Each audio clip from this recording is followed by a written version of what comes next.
Bonjour et bienvenue dans cette nouvelle vidéo. On est sur une des dernières vidéos de l'année 2024 et justement aujourd'hui on se tourne vers 2025 puisqu'on va regarder ensemble quels sont mes objectifs concernant Pokémon, la collection, le scellé, la chaîne aussi, on va en parler un tout petit peu. Et bien pour, entre guillemets, vous récompenser, je vais vous faire défiler des cartes que je viens de faire rentrer dans la collection. Il y a un beau petit tas, vous voyez, ça c'est les dernières réceptions, j'avais pas fait de vidéo pendant les fêtes. Du coup on va faire ça pendant la vidéo, je vais vous montrer ça et je vais vous parler de ce que je vais faire en 2025. Mais avant de commencer, évidemment, je vous invite comme d'habitude à mettre un petit pouce sur cette vidéo, à vous abonner si ce n'est pas encore fait pour suivre l'actualité de la chaîne et n'hésitez pas à me mettre en commentaire quels sont vos objectifs pour cette année 2025 qui va commencer sur les chapeaux de roue, on rappelle, avec 8.5 qui s'annonce très compliqué à obtenir, mais vous verrez, moi ça ne sera pas un de mes objectifs principaux de ces débuts d'année.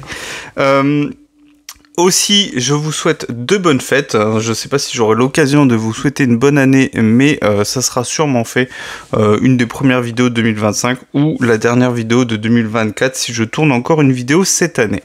Voilà pour le début et on va commencer tout de suite avec quelques belles petites cartes que j'ai fait rentrer récemment sur Étincelle déferlante, avec principalement des cartes pour la collection, donc pas vraiment d'investissement parce que c'est des cartes ex qui vont pas prendre beaucoup de valeur parce qu'on va les obtenir beaucoup en ouverture.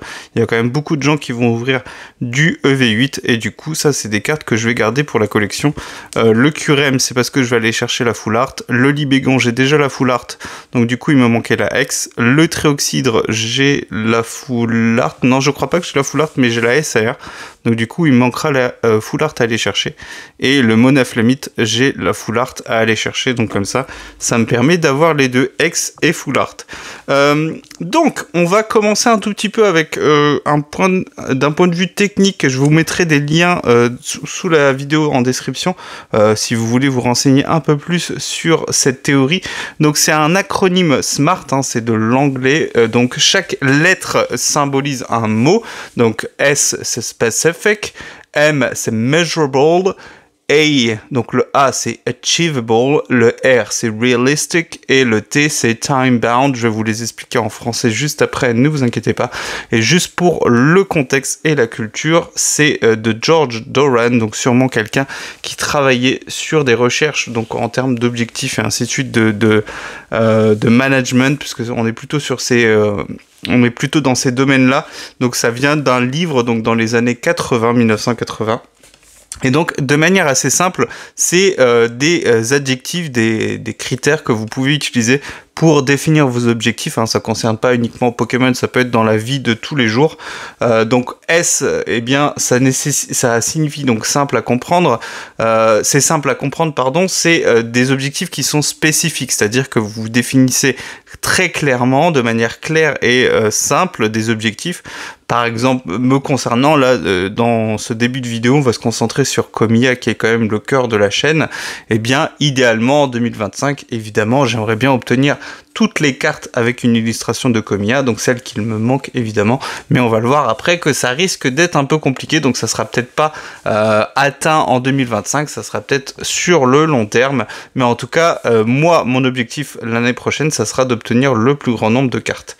Le M, donc du coup, measurable, c'est quantifiable, c'est le fait de pouvoir mesurer, de pouvoir quantifier ses objectifs. Donc par exemple, me concernant, ça sera d'obtenir le plus grand nombre de cartes. Alors là, j'ai pas refait les calculs parce que je voulais tourner la vidéo. Je suis pas allé revoir dans mon classeur, mais je pense qu'on est autour d'une vingtaine, peut-être une trentaine de cartes encore à aller chercher que j'ai pas encore déjà, hein. Sans compter les cartes promo. Après, il y a des cartes que j'ai déjà l'illustration en anglais ou en japonais, mais de manière générale, je pense qu'on est autour d'une vingtaine, d'une trentaine. Donc le A, Achievable en français, on pourrait dire atteignable, c'est-à-dire qu'il faut vous donner des objectifs pour lesquels vous savez que vous avez une chance de les réussir, c'est-à-dire qu'il ne faut pas non plus se donner des objectifs irréalisables. Si vous avez un petit budget, vous pouvez pas vous dire, bah voilà, je vais essayer d'avoir toutes les holos du set de base édition 1, c'est un peu compliqué, hein. Il y a certaines cartes qui sont très très chères. Donc par exemple, cette année, en 2025, il y a des cartes chères à aller chercher, bah peut-être que je vais attendre le bon moment pour aller les chercher, soit je vais surveiller plus précisément le prix de ces cartes-là, et du coup je vais aller les chercher quand elles seront moins chères, ou alors tout simplement, eh bien, je vais attendre la vente d'un objet pour avoir l'argent directement pour aller acheter ces cartes-là. Le R, c'est réaliste, donc des objectifs qui sont réalistes. Donc la collection, elle a bien avancé, donc je pense que l'objectif, il est possible, dans le sens où, comme je vous l'ai dit tout à l'heure, ma collection, elle a quand même bien avancé, donc toutes ou quasiment toutes les cartes en 2025, c'est jouable. Je pense que en fin d'année 2025, à part si je vais chercher les cartes les plus chères, logiquement, je devrais avoir 90%, on va dire, de la collection actuelle, en sachant que Komiya est un artiste d'actualité, donc forcément il y aura encore des cartes dans l'avenir à aller chercher, il y aura sûrement des cartes en 2025 à aller chercher, donc forcément c'est une collection en cours qui n'est pas finie à l'heure actuelle, et en 2025 ça sera toujours le cas. Et enfin le dernier terme, c'est le temps, donc du coup il faut vous donner un objectif avec une deadline, une date limite. Eh bien moi la date limite ça sera l'année 2025, donc d'ici la fin de l'année 2025, eh bien on essaiera d'avoir le maximum de cartes, et peut-être que d'ici fin 2025 il n'y aura plus que les cartes les plus chères à aller chercher sur la collection de Komiya. Donc ça c'était pour Komiya. Je vais vous donner d'autres objectifs juste après, mais juste avant on va regarder les dernières cartes. Donc là on est sur des AR sur le bloc EV en japonais, puisque vous voyez par exemple celle-ci, le float mesh, eh bien c'est sur SV5K. Je me souviens plus le nom de la série, ça doit être Wild Row ou un truc comme ça. Eh bien c'était une promo en français, donc forcément on ne pouvait pas la faire tomber en booster. C'est la promo V4 ou V5, je confonds toujours, vous me direz en commentaire, vous savez mieux que moi j'imagine, mais je l'ai su, mais là comme ça j'ai plus l'info. Le Meltan, c'est assez joli celle-là. Je crois qu'en français, c'est sur force temporelle, si je dis pas de bêtises. Le Pashmiya, ça c'était pour compléter, parce que j'avais déjà le Shinshidu en japonais. Donc en français, on est sur force temporelle, de très belles cartes. Les deux cartes se complètent. Je vous remettrai un moment mon classeur d'ultra et vous verrez, je vais les mettre côte à côte. Et les deux cartes, eh bien, ont le même thème. Là, on voit que c'est rangé. Et si je me trompe pas, sur la carte de Shinshidu, c'est un peu le bazar. Tout est dérangé. Et là, du coup, on voit sur la carte de Pashmiya que là, tout est rangé, tout est scintillant, tout est brillant. Et enfin, la dernière AR que j'ai pris du coup sur ce lot de 4 cartes, c'était la Nigirigon sur EV6 en français, Mascarade crépusculaire. Et là, on est sur SV6, c'est Mask of Change, si je dis pas de bêtises, puisque du coup, EV6 en français, c'est Mask of Change et Crimson Haze, du coup, en japonais. Donc, deux séries qui ont donné EV6. Et celle-ci, c'est une des cartes les plus belles en AR sur EV6 que vous pouvez aller chercher. Et en français, elle n'est pas trop chère, mais je préfère l'avoir en japonais, évidemment, vu le thème du Pokémon. Donc, de très belles AR. Et sur SV8A, je suis allé chercher les cartes qu'il me manquait pour la collection. En 2 displays, j'avais eu un grand nombre de holos, mais même comme ça, vous voyez, c'est assez fou. Il y en a pas mal, hein, je pense, il y en a bien une trentaine. Et là, du coup, c'est holo simple, il n'y a pas de reverse Pokéball. Donc le Momartic, le Alakazam, le Fortissimia, le Float Mesh, le Ursa King, Lune Vermeille, le Fungus Fury, le Hexagide et le Dessous Lourdeau. Normalement, je les ai toutes. Je vérifierai, je crois qu'il m'en manque une. Il y en a une que j'ai zappée, je crois, c'est de type plante. Mais bon, c'est pas très grave. J'irai voir et s'il me manque une carte, eh bien, j'irai la chercher. C'est pas bien grave. Au niveau des ex, j'ai pris celle qui me manquait et que je voulais mettre dans la collection parce que j'en avais fait tomber en display qui m'intéresse pas et celle-ci je les ai mises à la vente. Donc je suis allé compléter celle qui me manque. Je crois que j'ai tout. Il doit m'en manquer peut-être une ou deux. Donc il y a les Ogerpon, le masque de pierre, le puits, le Rugilune, très joli, qu'on a eu en promo en français, je rappelle, le Irfoudre, le Ogerpon masque turquoise et les Terra Crystal de Evoli. Je suis allé en chercher 3, le Noctali qui cote pas mal, le Mentali aussi, et le Givrali, je crois qu'il me manque le Filali. Je crois qu'il me manque uniquement le Filali, donc je ferai le point. J'ai 2 commandes en attente, et notamment le Fungus... non, c'est pas le Fungus Fury, c'est le Rampel de Kanda que j'ai pris en Pokéball et en Master Ball. Donc je vous montrerai ça sûrement dans une vidéo l'année prochaine. Donc là, un très joli lot de cartes. Je vous mettrai les prix en description. Là, je les ai plus en tête, ça fait un moment. Il y a certaines des cartes ici, je les ai reçues il y a un moment. Et j'ai voulu faire un gros lot comme ça dans une vidéo. Pas forcément faire une vidéo à chaque fois. Ça fait partie des objectifs pour l'année prochaine. Voilà. Je pense que en 2025, je vais essayer de me tenir à un rythme un peu régulier. Je l'avais pas fait trop au début. C'est un peu normal, hein. On commence une chaîne, on a à chaque fois qu'il y a un tout petit truc, on a envie de faire une vidéo. On passe dans un magasin, on achète un item, on a envie de faire une vidéo. Donc là, l'idée, ça serait en 2025 d'avoir un rythme régulier. Je pense partir sur quelque chose comme le lundi, le mercredi et le vendredi, c'est pas mal. Alors pas forcément toutes les semaines, il y a peut-être des semaines où vous aurez que 2 vidéos, peut-être des semaines où il y en aura une de plus si jamais l'actualité nécessite ou me fait envie, et du coup je fais une vidéo en plus, mais je pense que ça sera le rythme. En termes de short, ça sera du ponctuel, ou voilà, c'est plutôt à l'actualité, plutôt s'il y a un événement à commenter qui nécessite pas de faire une grosse vidéo. Donc en 2025, essayez d'être régulier sur les vidéos, voilà, histoire que vous ayez un timing, et bien que vous sachiez à l'avance, pas que vous vous dites bah mince alors j'avais pas prévu de regarder une vidéo. Voilà. Mes autres objectifs, et puis après ça terminera cette vidéo d'objectifs pour l'année à venir. Je vais continuer sur cette lancée de ne pas trop ouvrir. Vous l'avez vu récemment, on a ouvert beaucoup de japonais, mais c'était dû à l'actualité. Donc il y avait SV8, je l'avais eu au Royaume TCG, mais je l'avais ouvert, je l'avais pas du tout ouverte, puisque je l'avais eu au début du mois de novembre. Donc j'étais un tout petit peu en retard quand j'ai fait la vidéo. On a ouvert 2 displays SV8A. Et le dernier coffret en français, je crois que c'est le Ursa King Lune Vermeille, qui est très bon, hein, d'ailleurs. Hein.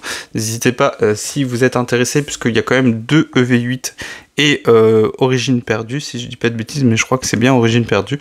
Donc cette tendance va continuer. Il y a peu de chances que vous ayez énormément d'ouverture sur la chaîne, hein. C'est pour des raisons assez simples. C'est que ça a un coût, et forcément, si je veux augmenter la collection de cartes et gérer le stock de scellés, hein, parce que ça prend de la place, et mine de rien, il faut faire attention, on est vite submergé dès qu'on achète beaucoup d'items, et bien du coup forcément, je vais pas forcément sacrifier mon scellé pour faire des ouvertures, donc du coup il y aura moins d'ouverture sur la chaîne, mais ça c'est pas grave, tout simplement parce que c'est pas, sur le long terme, c'est pas jouable, c'est pas possible. Donc je vais aussi continuer les collections annexes. Les ultras, ça avance bien, dans le sens où j'agrandis bien la collection, que ça soit en japonais ou en français. Soso et Kanda, les collections parallèles au niveau des illustrateurs, c'est plutôt bien avancé. Kanda, j'ai quasiment tout. Soso, c'est avec Komiya, j'ai un tout petit peu de retard, mais c'est normal, j'ai commencé assez tardivement.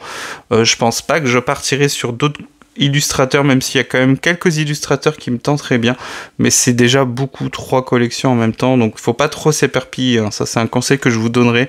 Moi j'ai commencé en 2024, hein, j'ai repris la collection en 2024, j'avais pas vraiment collectionné par le passé, j'ai déjà eu des cartes par le passé, un peu comme tout le monde de ma génération, mais j'avais pas vraiment de collection à proprement parler, et forcément, à chaque fois qu'on voit une carte, on se dit « Ah, ça serait bien de collectionner les cartes, telle carte de telle collection », mais si on veut pas se retrouver à avoir des collections incomplètes, ce qui est assez... ça donne pas satisfaction, c'est aussi pour ça que je le fais pas. C'est vrai que quand on a une collection complète, que ça soit un set ou un Pokémon, ça donne beaucoup de satisfaction, là où si vous avez une collection qui est entamée mais qui n'est pas terminée, ça vous donne un sentiment d'inachevé et vous êtes un peu dégoûté par la suite, et puis votre collection du coup a pas trop de valeur parce qu'il n'y a pas grand monde qui va être intéressé par une collection qui n'est pas complétée. Bon, vous pourrez vendre les cartes, hein, c'est pas un problème, mais une collection complète, ça a forcément plus de valeur qu'une collection qui est partielle. Je vais continuer à vendre le scellé avec parcimonie, puisque évidemment le scellé que j'ai, c'est quasiment que du récent. Donc ce qui partira, c'est ce qui se vend en ce moment, ce qui est à la cote. Les items un peu plus niche, évidemment, il faut attendre, hein, c'est toujours pareil. Mais par exemple, si vous avez du EV8 en ce moment, ça peut être intéressant de vous positionner sur les tripacks, sur les blisters, même si les blisters, c'est pas trop recherché, ça n'a pas trop pris de valeur. Mais les tripacks, par exemple, ça a explosé. Les ETB, je suis pas fermé à des propositions, donc j'en mettrai quelques-unes sûrement en vente. Et bien faire de la place, pas forcément faire rentrer en échange, hein, parce que du coup la collection en scellé que j'ai maintenant, elle est respectable, donc forcément il n'y a pas forcément besoin de faire rentrer plus d'items, c'est même plutôt l'inverse.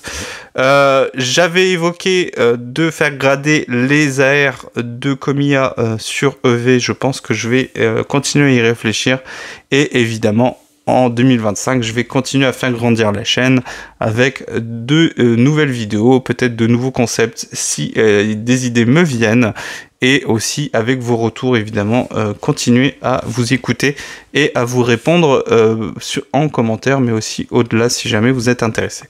Voilà, je pense que c'est tout pour moi. Je vous souhaite de réussir évidemment tous vos objectifs en 2025. N'hésitez pas à me partager quels sont vos objectifs pour 2025. Ça me plairait de lire et d'échanger avec vous sur vos objectifs. Voilà, on se redira, on refera le point, je pense, régulièrement pour voir où j'en suis. Faut que je fasse le point sur Kamiya, faut que je fasse vraiment le point pour voir où j'en suis. Mais la collection, je pense qu'elle est autour des 70%. Encore une fois, en sachant que c'est une collection ouverte qui n'est pas terminée, donc forcément, ça peut évoluer assez vite. Mais en 2024, là où ça en est en 2024, je suis plutôt bien avancé. Et du coup, on se dit à bientôt pour une nouvelle vidéo. Et si je ne refais pas une autre vidéo, je vous souhaite une bonne année et de bonnes fêtes de fin d'année.